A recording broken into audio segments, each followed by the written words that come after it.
Hello everyone, welcome to my YouTube channel. हम यहाँ पढ़ने वाले हैं डायरेक्टरेट ऑफ एजुकेशन की तरफ से आने वाली वर्कशीट्स के एक्सप्लेनेशन को। तो आज हम डिस्कस करेंगे class 9th subject science worksheet number 46 को, जिसमें मेन टॉपिक हमारा रहेगा टिश्यू। तो हम पहले ये डिस्कस करेंगे कि टिश्यू क्या होता है। ठीक है, टिश्यू यानी ऊतक, इसको हिंदी में ऊतक कहा जाता है। आप में से कई बच्चों को मालूम होगा कि ऊतक या टिश्यू एक ग्रुप ऑफ सेल्स है।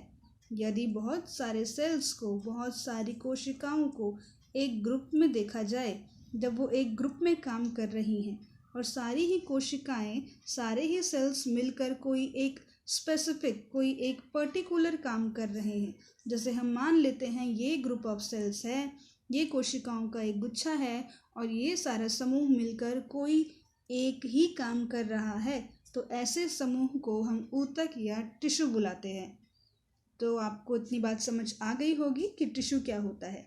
अगर कोई सेल्स इंडिविजुअली अलग अलग रहकर कोई काम कर रहा है, जिस तरह से एक ये सेल कुछ अपना काम कर रहा है, ठीक है, लेकिन ये आजू बाजू में और भी सेल्स से घिरा हुआ है, ठीक है, तो हम समझ लेते हैं कि ये number 1 cell, number 2 cell, number 3 cell and number 4 cell, 4 cells हम लेके चलते हैं। नंबर 1 सेल कुछ काम करता है, नंबर 3 कुछ और काम कर रहा है, नंबर 2 कुछ और काम कर रहा है और नंबर 4 यदि कुछ और काम कर रहा है। तो हम देख रहे हैं यहाँ समूह है 4 कोशिकाओं का, 4 सेल्स का ग्रुप है और चारों ही सेल्स अपने अलग अलग काम कर रहे हैं। तो ऐसे ग्रुप को हम टिश्यू नहीं बुलाएंगे। हम टिश्यू केवल उसी ग्रुप को बुलाएंगे जहाँ ग्रुप में जितनी कोशिकाएं हैं सब मिलकर किसी एक खास काम को अंजाम दे रही हैं, कोई एक काम पूरा कर रही हैं। ओके, चलिए, तो बात कर ली हमने टिश्यू की। अब टिश्यू में हम बात करने वाले हैं सिंपल परमानेंट टिश्यू। अब सबसे पहली बात कि सिंपल टिश्यू क्या होता है। देखिए, टिश्यू यानी कि ऊतक 2 प्रकार के होते हैं, एक होता है सिंपल और एक होता है कॉम्प्लेक्स। सिंपल और दूसरा होता है कॉम्प्लेक्स, जिसको हिंदी में जटिल ऊतक बुलाया जाता है, जटिल ऊतक। और सिंपल को सरल ऊतक बुलाया जाता है। सरल ऊतक और जटिल ऊतक दोनों में कुछ अंतर है। क्या अंतर है वही हम जानने वाले हैं। सरल ऊतक में ऊतक हम समझ चुके हैं कि कोशिकाओं का समूह है। ये कुछ कोशिकाएं हैं जो समूह में कोई खास काम कर रही हैं। यहाँ पर भी कुछ कोशिकाएं हैं जो कुछ खास काम कर रही हैं, सारी मिलकर किसी एक खास काम को अंजाम दे रही हैं। लेकिन अंतर क्या है। सरल ऊतक में सारी कोशिकाएं समान यानी कि एक जैसी ही हैं, परंतु अगर हम बात करें जटिल ऊतक की, तो जटिल ऊतक में अलग अलग प्रकार की कोशिकाएं हैं जो मिलकर एक ही काम को अंजाम देने का प्रयास कर रही हैं। तो हम देख रहे हैं जटिल ऊतक में अलग अलग प्रकार की कोशिकाएं हैं। ये जो मैंने अलग अलग कलर से मार्क लगाए हैं, ये मैं ये दर्शाना चाह रही हूँ कि कोशिकाएं अलग अलग हैं, अलग अलग प्रकार की हैं। यहाँ हम देख सकते हैं सारी ही कोशिकाएं मैंने पिंक कलर्ड कर दी हैं, यानी सारी कोशिकाएं एक जैसी हैं। यहाँ सेकंड वाले केस में हम देख रहे हैं कि अलग अलग कलर से मैंने कलर किया है कोशिकाओं को, यानी कि अलग अलग प्रकार की कोशिकाएं हैं। यानी अगर ऊतक या tissue same types of cells, एक ही प्रकार की कोशिकाओं से निर्मित होता है, तो ऐसे ऊतक को हम बुलाते हैं सरल ऊतक। परंतु यदि ऊतक यानी कि टिश्यू अलग अलग तरह की कोशिकाओं से, सेल्स से मिलकर बना है, तो ऐसा टिश्यू कहलाता है जटिल ऊतक या कॉम्प्लेक्स ऊतक। दोनों ही सेम है, बस हिंदी और इंग्लिश के टर्म्स में का नाम में अंतर आ जाता है। चलिए, तो हमने जान लिया सिंपल ऊतक क्या है या सिंपल टिश्यू क्या है। अब बात करते हैं परमानेंट टिश्यू की। पहले बात कर ली सिंपल की, हमने बात कर ली सिंपल क्या होता है, यानी कि सारे ही सेल, सारी ही कोशिकाएं एक ही जैसी हैं। दूसरा परमानेंट टिश्यू। परमानेंट जब बात कर रहे हैं तो इसका भी कुछ अलग मतलब है। किसी भी यहाँ पे बात है मेनली पौधों की, ठीक है, जो हम पढ़ने वाले हैं। तो पौधों में हम देखते हैं 2 तरह के सेल्स होते हैं, एक होता है मेरिस्टेमेटिक, दूसरा होता है परमानेंट। ठीक है, एक होता है मेरिस्टेमेटिक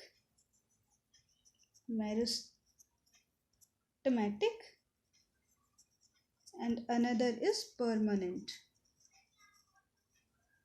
मेरिस्टेमेटिक को हम हिंदी में बुलाते हैं विभाज्योतक, विभाज्योतक। और परमानेंट को हम क्या बुलाएंगे? परमानेंट को हम बुलाएंगे परमानेंट सेल्स। इसका हिंदी टर्म में अभी आपको बता देती हूँ। तो मेरिस्टेमेटिक और विभाज्योतक कौन सी सेल्स हैं? तो हम देखते हैं पादप में, आप देखते हैं पादप हमेशा बढ़ते रहते हैं। कभी उन पे नई पत्तियाँ आ रही हैं, नई टहनियाँ आ रही हैं, फल आ रहे हैं, फूल आ रहे हैं, तो उनमें विकास चलता रहता है।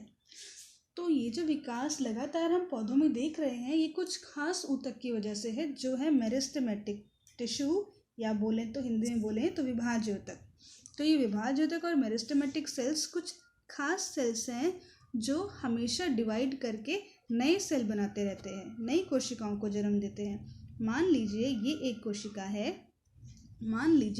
कोशिका है, ये जब मैच्योर हो जाएगी, पूर्ण रूप से विकसित हो जाएगी, तो ये डिवाइड करेगी, जनन करेगी, टूटेगी, 2 कोशिकाओं में बटेगी, और हम देखेंगे इस एक कोशिका से 2 कोशिकाएं बन जाएंगी। आपको इतनी बात समझ आ गई होगी। एक कोशिका ने 2 नई कोशिकाओं को जन्म दिया, तो जो कोशिका नई कोशिकाओं को जन्म दे रही है, ऐसी कोशिका मेरिस्टेमेटिक सेल या विभाज्योतक कहलाता है। ठीक है, तो यहाँ पे केवल एक कोशिका ही ऐसा काम नहीं करती, ग्रुप में ये काम चलता है, यानी कि ऊतक देखा जाता है। मेरिस्टेमेटिक टिश्यू है, विभाज्य ऊतक है, तो केवल एक कोशिका ही ऐसा काम नहीं कर रही, ये काम कलेक्शन में चल रहा है, समूह में चल रहा है। तो एक कोशिका ने यदि 2 कोशिकाएं बनाई हैं, तो 3 कोशिका 6 बना देंगी। और ज़्यादा होती तो नंबर आपको केवल डबल कर देना है। तो ऐसा ऊतक जो कंटिन्यूअसली डिवाइड करता रहता है, ऐसा ऊतक जो हमेशा डिवाइड करता है, रेप्लिकेट करता है, अपना कॉपी बनाता रहता है, ऐसी कोशिकाएं जो अपनी कॉपी बनाती हैं, अपना नंबर बढ़ाती रहती हैं, ऐसी कोशिकाओं को हम विभाज्योतक, ऐसे ऊतक को हम विभाज्योतक या मेरिस्टेमेटिक टिश्यू बुलाते हैं। यानी कि इनके पास कैपेसिटी है कि ये डिवाइड कर सकती हैं। ये कैपेसिटी हर कोशिका या हर ऊतक के पास नहीं होती, कुछ खास ऊतक के पास ही ये कैपेसिटी होती है कि वो हमेशा डिवाइड कर सकते हैं, अपने आप को मल्टीप्लाई कर सकते हैं, अपनी संख्या बढ़ा सकते हैं। इसके विपरीत कुछ कोशिकाएं ऐसी भी होती हैं जो मल्टीप्लाई नहीं कर सकती। जैसे एक ये कोशिका निर्मित हो गई है, तो ये नई कोशिका को जन्म नहीं दे सकती, ये यहीं पर इसके अंदर मल्टीप्लिकेशन नहीं हो सकता। तो वो कोशिका जो मल्टीप्लाई नहीं कर सकती, वो परमानेंट कोशिका होती है, या बोले परमानेंट ऊतक होता है। अगर हम ग्रुप में बात करेंगे तो वो परमानेंट ऊतक होता है। अब ये जो परमानेंट ऊतक होता है, ये जब मल्टीप्लाई नहीं कर सकते हैं, तो इनके पास कुछ तो अलग भी होगा ना मेरिस्टेमेटिक टिश्यू से, यानी कि विभाज्योतक से। एक बात अलग ये है कि एक पहली बात तो कि ये मल्टीप्लाई नहीं कर सकते, यानी कि ये कोशिकाएं और कोशिकाओं को, ये वाला ऊतक और कोशिकाओं को जन्म नहीं दे सकता। एक और अंतर होता है कि इनका काम निर्धारित हो जाता है। जब ये परमानेंट सेल बनते हैं तो इनका काम निर्धारित हो जाता है, फिक्स हो जाता है, जिस काम को इन्हें हमेशा आगे करते रहना है। इस बात को मैं आपको और अच्छे तरीके से समझा सकती हूँ। आप यहाँ देखिए ज़रा, ये एक मेरिस्टेमेटिक ऊतक है, यानी ये एक विभाज्य ऊतक है। इस विभाज्य ऊतक ने कुछ नई कोशिकाओं को जन्म दिया। हम देख रहे हैं ये, ठीक है, ये बड़ा बना देते हैं, काफ़ी सारी कोशिकाओं की बात कर रहे हैं, मतलब ऊतक में काफ़ी सारी कोशिकाएं हैं।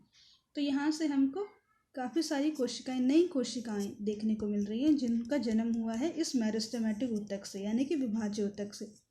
अब ये जो विभाज्य ऊतक से नई कोशिकाओं का जन्म हुआ है, इनमें से कुछ कोशिकाएं मेरिस्टेमेटिक ही रहती हैं, विभाज्य ऊतक नेचर की ही रहती हैं, लेकिन कुछ को परमानेंट बना दिया जाता है। परमानेंट बनाने से मतलब है उनका काम निर्धारित कर दिया गया है कि आपको विभाजन न करके आपको कुछ अलग कार्य करना है, जो कि निश्चित होगा, यानी कि फिक्स होगा। ठीक है, आप समझ पा रहे हैं? यानी कि उनको कोई एक फिक्स काम दे दिया है। जैसे कि आपको डाइजेशन का रोल प्ले करना है, डाइजेस्टिव सिस्टम में लगकर डाइजेस्टिव सिस्टम के अंदर इंक्लूड होके डाइजेशन की प्रोसेस को देखना है, या आपको रेस्पिरेशन में, श्वसन में की प्रक्रिया को देखना है। लेकिन तो ये तो हो गया परमानेंट। अगर वो परमानेंट हो जाएगी तो उसका कार्य फिक्स हो जाएगा। लेकिन अगर उसका कार्य फिक्स नहीं है और वो विभाजन कर रही है तो वो विभाज्य ऊतक है। यानी कि एक ऊतक जो विभाज्य ऊतक है वो दो तरह की कोशिकाओं को जन्म देता है। एक तो मेरिस्टेमेटिक को ही, अपने जैसी ही विभाज्य ऊतक को, दूसरा परमानेंट को। ठीक है, तो विभाज्य ऊतक दो तरह के ऊतकों को या दो तरह की कोशिकाओं को जन्म देता है। एक तो विभाज्य ऊतक को ही जन्म देता है, अपनी जैसी कोशिकाएं ही, और दूसरा परमानेंट। तो जो यहाँ पर मेरिस्टेमेटिक हैं यानी कि विभाज्य ऊतक कोशिकाएं हैं, इनका काम वही रहेगा जो इनकी पेरेंट ऊतक यानी कि पेरेंट टिश्यू का काम था। पेरेंट टिश्यू क्या कर रहा था? नई कोशिकाओं को जन्म दे रहा था, और उन नई कोशिकाओं से कुछ मेरिस्टेमेटिक सेल्स ही बन रहे थे, विभाजन करने वाली कोशिकाएं बन रही थी, और कुछ कोशिकाएं परमानेंट हो जा रही थी यानी कि परमानेंट ऊतक बना रही थी। तो अब ये पेरेंट की तरह काम करेगा। ये जो हमारा मेरिस्टेमेटिक टिश्यू, यहाँ टिश्यू में जो कोशिकाएं ऐड हुई हैं, ये पेरेंट की तरह काम करेंगी, और इनसे दो तरह की कोशिकाएं निकलेंगी। एक तो स्वयं मेरिस्टेमेटिक जैसी, दूसरी फिर से परमानेंट जैसी। जो परमानेंट है उनका काम निर्धारित होता चला जाएगा, और जो मेरिस्टेमेटिक है वो आगे भी विभाजन करती रहेंगी। आई होप आपको ये समझ आ गया होगा। अगर आपको फिर भी कोई डाउट है तो आप मुझसे कमेंट सेक्शन में इसके बारे में क्वेश्चन पूछ सकते हैं। चलिए हम आगे बढ़ते हैं। तो यहाँ पे देखिए, हम बात करने वाले हैं सिंपल परमानेंट टिश्यू जिसका नाम है कोलेनकाइमा एंड स्क्लेरेनकाइमा। तो कोलेनकाइमा और स्क्लेरेनकाइमा दो टिश्यू हैं, दो ऊतक हैं जो सिंपल हैं, सरल हैं, प्लस परमानेंट भी हैं, यानी कि स्थायी ऊतक। परमानेंट को स्थायी ऊतक बुलाते हैं। तो कोलेनकाइमा और स्क्लेरेनकाइमा, इनका हिंदी में भी नाम यही है, कोलेनकाइमा एंड स्क्लेरेनकाइमा। आगे देखते हैं। जिज्ञासा दीदी, what gives flexibility to the plant and what makes them strong? तो यहाँ पे जिज्ञासा दीदी से दो क्वेश्चन पूछे जा रहे हैं कि प्लांट को फ्लेक्सिबिलिटी यानी कि जो प्लांट मुड़ सकते हैं। आपने देखा है जब हवाएं चलती हैं तो पेड़ कितने झुक जाते हैं, लेकिन फिर भी टूटते नहीं, थोड़ी ही देर में वो वापस खड़े भी हो जाते हैं जब हवा चली जाती है। और क्या चीज़ है जो उनको इतना स्ट्रांग भी बना रही है कि वो ब्रेक नहीं हुआ, टूटा नहीं, जब वो बेंड हुआ, जब वो मुड़ा तो वो टूटा नहीं। तो इन दोनों चीज़ों के लिए जो उत्तरदायी ऊतक हैं वही हैं हमारे कोलेनकाइमा और स्क्लेरेनकाइमा। तो आइए आज हम इनके बारे में बात करते हैं। तो ज्ञान बताता है, एज वी नो, ज्ञान को बताया जा रहा है, as we know that along the parenchyma there are collenchyma and sclerenchyma simple tissue. आपने पेरेन्काइमा के बारे में पढ़ा होगा। पेरेन्काइमा भी एक सिंपल परमानेंट टिश्यू है। उसी तरह कोलेनकाइमा और स्क्लेरेनकाइमा भी दो परमानेंट और सिंपल टिश्यू हैं। Collenchyma tissue provides flexibility. जो हमारा कोलेनकाइमा है वो फ्लेक्सिबिलिटी देता है। तो आप देखेंगे जो पत्तियां होती हैं, जो पत्तियों में इतनी लचकता होती है, इतनी फ्लेक्सिबिलिटी होती है, वो इसी वजह से क्योंकि पत्तियों में कोलेनकाइमा होता है। पत्तियां बहुत मुड़ जाती हैं, बेंड हो जाती हैं। हवा चलती है ज़ोरों से तो भी पत्तियां टूटती फूटती या फटती नहीं हैं, बल्कि बेंड हो जाती हैं और वापस से अपनी पहले वाली पोजीशन में वापस भी आ जाती हैं जब हवा वहाँ से पास हो चुकी है, गुजर चुकी है। तो कोलेनकाइमा जो है वो तो हमारी पत्तियों को फ्लेक्सिबिलिटी प्रदान करता है, और वहीं जो स्क्लेरेनकाइमा है वो पत्तियों को हार्डनेस और स्टिफनेस प्रोवाइड करता है, यानी कि सख्तता और जटिलता प्रदान करता है। स्क्लेरेनकाइमा आप देखेंगे एक ऐसा ऊतक है जिसकी कोशिकाएं मृत होती हैं। आप जो चीज़ भी रूखी सूखी देखते हैं, जैसे कि कोकोनट के बाहर का जो कॉयर होता है, छिलका होता है कोकोनट के बाहर का, ये सारा ये स्क्लेरेनकाइमा है। बीज होते हैं, जैसे आप मान सकते हैं इसको ये गेहूं का बीज है, तो इसके बाहर का ये जो छिलका होता है ये स्क्लेरेनकाइमा है। सभी बीजों का जो आउटर कवर होता है, जो उनका कोट होता है, वो स्क्लेरेनकाइमा से ही बना होता है। चलिए आगे बढ़ते हैं और बात करते हैं स्पेसिफिकली कोलेनकाइमा के बारे में।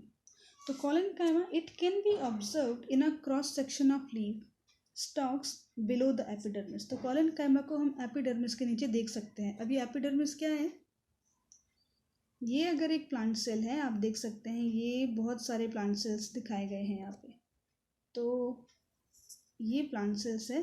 प्लांट सेल की जो मेम्ब्रेन है, सेल मेम्ब्रेन, जो सेल वॉल है, उसके नीचे होती है एपिडर्मिस।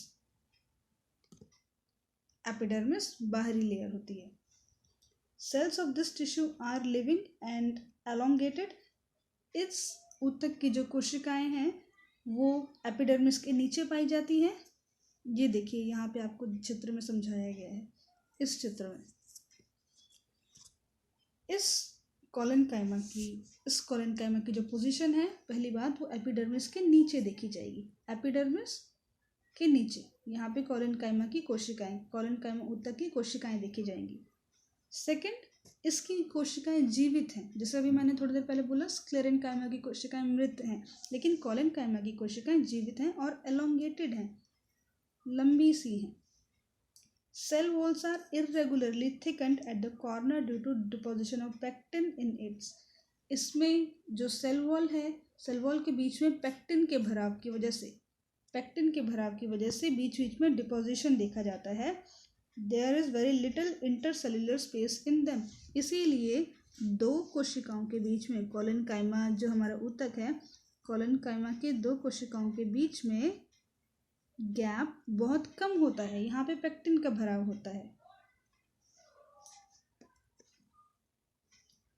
चलिए आगे बढ़ते हैं, नेक्स्ट स्लाइड ले लेते हैं। Flexibility in plant is due to the presence of collenchyma tissue. Flexibility, जैसे मैंने आपको बताया, फ्लेक्सिबिलिटी किस वजह से होती है? कोलेनकाइमा की वजह से ही होती है। It also provide mechanical support to plant. ये प्लांट को मैकेनिकल सपोर्ट भी प्रोवाइड करता है, जिसकी वजह से प्लांट को स्ट्रेंथ मिलता है, सपोर्ट मिलता है, स्ट्रेंथ मिलता है। आगे बात करते हैं स्क्लेरेनकाइमा की। स्क्लेरेनकाइमा के जो मैच्योर सेल्स होते हैं, दे आर डेड, वो मृत होते हैं, लॉन्ग होते हैं और नैरो होते हैं। नैरो का मतलब है अंदर से खोखले होते हैं। जैसे आपकी पेन की रीफिल होती है, जो आपकी पेन की रीफिल होती है वो अंदर से खोखली होती है, जहाँ अंदर इंक भरी जाती है, तो खोखले को बुलाते हैं narrow. Cell wall of this tissue get thickened by the deposition of chemical compound name lignin. इस ऊतक में दो कोशिकाओं के बीच में लिग्निन नाम का एक कंपाउंड भरा हुआ होता है, जो कि बीच के इंटरसेल्युलर स्पेस यानी कि दो सेल्स के बीच का जो जगह है, यानी कि ये जगह, अगर ये 3 सेल्स हैं, इन 3 सेल्स के बीच में ये खाली जगह है, तो इस सेल में भरा होता है लिग्निन, जिसकी वजह से यहाँ पे इंटरसेल्युलर स्पेस बहुत कम हो जाता है। कोशिकाओं के बीच की जगह बहुत कम देखी जाती है, क्योंकि यहाँ पर लिग्निन का भराव होता है। It makes the plant hard. मृत कोशिकाएं हैं, जटिल हैं, सख्त हैं, और प्लांट को भी जटिल और सख्त बनाती हैं, और प्रोवाइड करती है स्ट्रेंथ, शक्ति प्रदान करती है पौधे को या पादप को। This tissue is present in stems around vascular bundles. और वेस्कुलर बंडल्स होते हैं जाइलम एंड फ्लोएम। जो जाइलम और फ्लोएम, हिंदी इंग्लिश दोनों में यही नाम है, जाइलम और फ्लोएम, पौधों में, पादपों में कंडक्शन का काम करते हैं, संवहन का काम करते हैं। पानी, खाना, मिनरल्स, खनिज, इन चीज़ों को एक स्थान से दूसरे स्थान पर स्थानांतरित करते हैं, जाइलम और फ्लोएम। इन्हीं को हम वेस्कुलर बंडल्स बुलाते हैं। तो ये जो टिश्यू हमारा स्क्लेरेनकाइमा है, ये स्टेम में वेस्कुलर बंडल्स के अराउंड, वेस्कुलर बंडल्स के आजू बाजू, इन वेन्स ऑफ लीव, जो पत्तियों में वेन्स होती हैं, जहाँ हम बंडल्स को देखते हैं, ये जो वेन्स हैं पत्तियों में, यही वेस्कुलर बंडल्स को देखा जाता है। Leaves and hard coverings of fruit की हार्ड कवरिंग में, सीड्स में और नट्स में इनकी प्रेजेंस को हम देख सकते हैं, इनकी उपस्थिति को देखा जा सकता है। Husk of coconut is also made up of this tissue. जो भी मैंने आपको थोड़ी देर पहले बताया था, ये अगर मेरा कोकोनट है तो इसका जो हस्क है, कॉयर बुलाते हैं, ये जो कॉयर है, ये कॉयर भी स्क्लेरेनकाइमा का ही बना है। It is of 2 type, fibre and sclereids. ये 2 तरह का होता है, फाइबर या स्क्लेरेट। फाइबर रूपी सेल्स हो सकते हैं या स्क्लेराइड रूपी सेल्स हो सकते हैं। तो आज की वीडियो में इतना ही। अगर आपको वीडियो पसंद आया होगा तो आप वीडियो को लाइक कर सकते हैं, कमेंट कर सकते हैं। अगर कोई डाउट है तो कमेंट में मुझसे पूछ सकते हैं। आई होप आपको समझ आया होगा। तो चलिए अब मिलते हैं नेक्स्ट वीडियो में। तब तक के लिए goodbye and take care.